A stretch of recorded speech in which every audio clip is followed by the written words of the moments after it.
Todd Lever says he spotted the teens coming up this trail. They left footprints, and then they eventually made their way to his wide open strawberry fields.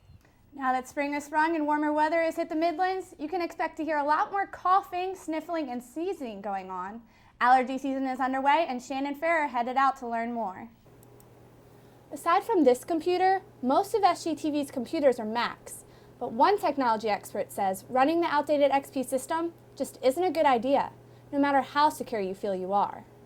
Inside this building is the kennel where Amelie lives with over 90 other adult dogs in overcrowded conditions. Our cameras were not allowed inside, but PetSync staff says these animals desperately need to find homes. I'm outside by the pool where it's a beautiful sunny day with temperatures in the low 80s. But how long is this going to last? I'll tell you coming up next. I kept telling them, well, they're at Lever Farms. The people you're looking for are here. Todd Lever owns Lever Farms in Newberry County. He knew police were searching the area for 4 teens who fled after wrecking their car. The State Patrol had been chasing them after they were spotted at a rest stop. Even in the midst of a manhunt around his property, Lever wasn't fazed by the imposing danger. My wife said, "You going hunting?" I said, "Of course I am." So I was sitting back in the woods right back here where they had came through yesterday evening, or sometime yesterday, back there turkey hunting. But later in the day, Lever noticed something strange. Todd Lever says he spotted the teens coming up this trail. They left footprints, and then they eventually made their way to his wide open strawberry fields. They had went through and picked some of the green strawberries that had a little bit of red on them, and they were eating them and throwing the tips down in between the rows there. Lever says he saw the teens just after 3 in the afternoon in a wooded area on his property and called 911. What happened next sent the teens off and running. Maybe this old fella running through the field with a pistol in one hand and a phone in the other really looked scary to them, because they left out of there as fast as they could run. Newberry County Sheriff Lee Foster says the teens were quickly taken into custody after their encounter with Lever. From the time Mr. Lever called 911, it was about 4 minutes. And after such an ordeal, Sheriff Foster says he was surprised with the demeanor of the teens once they were caught. I was kind of shocked that they weren't upset. They were pretty much calm, kind of hard, cool about the whole situation. And as for Lever, he doesn't consider himself any sort of hero. I don't think I did anything different than anybody else would have done, other than maybe somebody else would have had enough sense to sit there on the phone and just call and say, "Listen, they're right over there," but rather than run after them. With strawberry season just over a week away, life at Lever Farms is back to normal today. Lauren Laubach, Carolina News.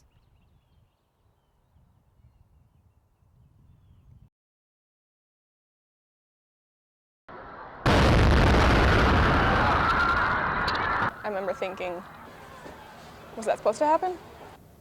Like, what was that? USC senior athletic training major Libby Campanella expected her first time volunteering at the Boston Marathon to be rewarding and therapeutic.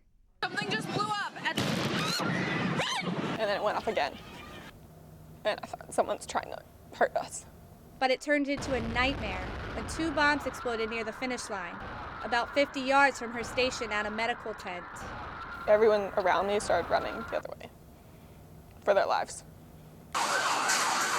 Campanella says after the explosions, she turned around and everyone she knew had run away, leaving her terrified and alone.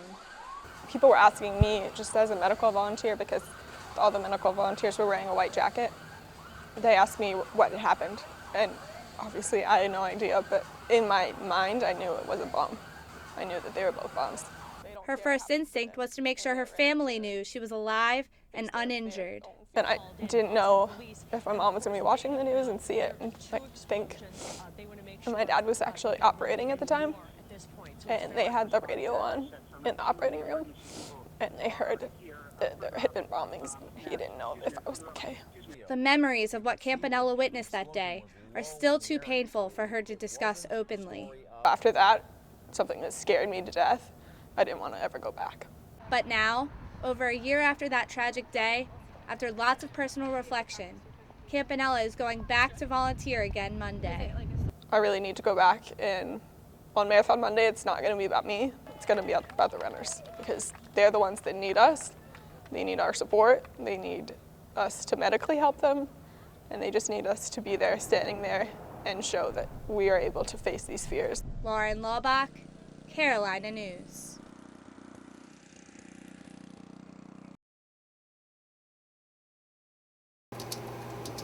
At the University of South Carolina, you won't find many computers on campus still running Windows XP.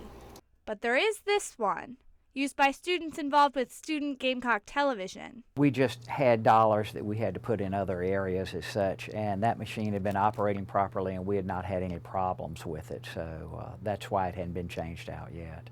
SGTV Chief Engineer John George says he's not too concerned about security threats to the computer because students use it strictly for creating schedules, not surfing the internet. With no connection to the outside world, you have a lot more protection. It's like they're not going to run out and go to internet websites and those kind of things on that computer, and that's where a lot of your viruses and your problems come in.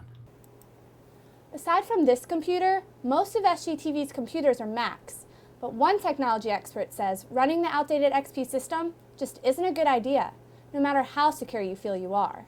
Even though you're behind a firewall here on campus, I would not take that as being as being the most secure situation you can be in. Jill Chappell-Fail is a senior information resources consultant at USC. She says antivirus software will only go so far in protecting XP computers. The virus protection will only write for current viruses. It still doesn't address the shortcomings in the operating system. Chappell-Fail says those who don't upgrade to a newer system after April 8th should take other precautions to protect their computers. Don't connect your computer to the internet. Second, don't share files with other computers. And third, be cautious connecting thumb drives to an XP computer, as this could also bring viruses. John George says the XP computer at SGTV is as secure as it possibly could be because of antivirus software and being disconnected from the internet. But George also knows there's never a guarantee. It should be secure. You know, I'll never say 100%. It doesn't matter if we have Windows 8 and the latest and greatest software protection, anything can happen. Experts generally agree the safest bet for XP users would be to upgrade to a newer operating system.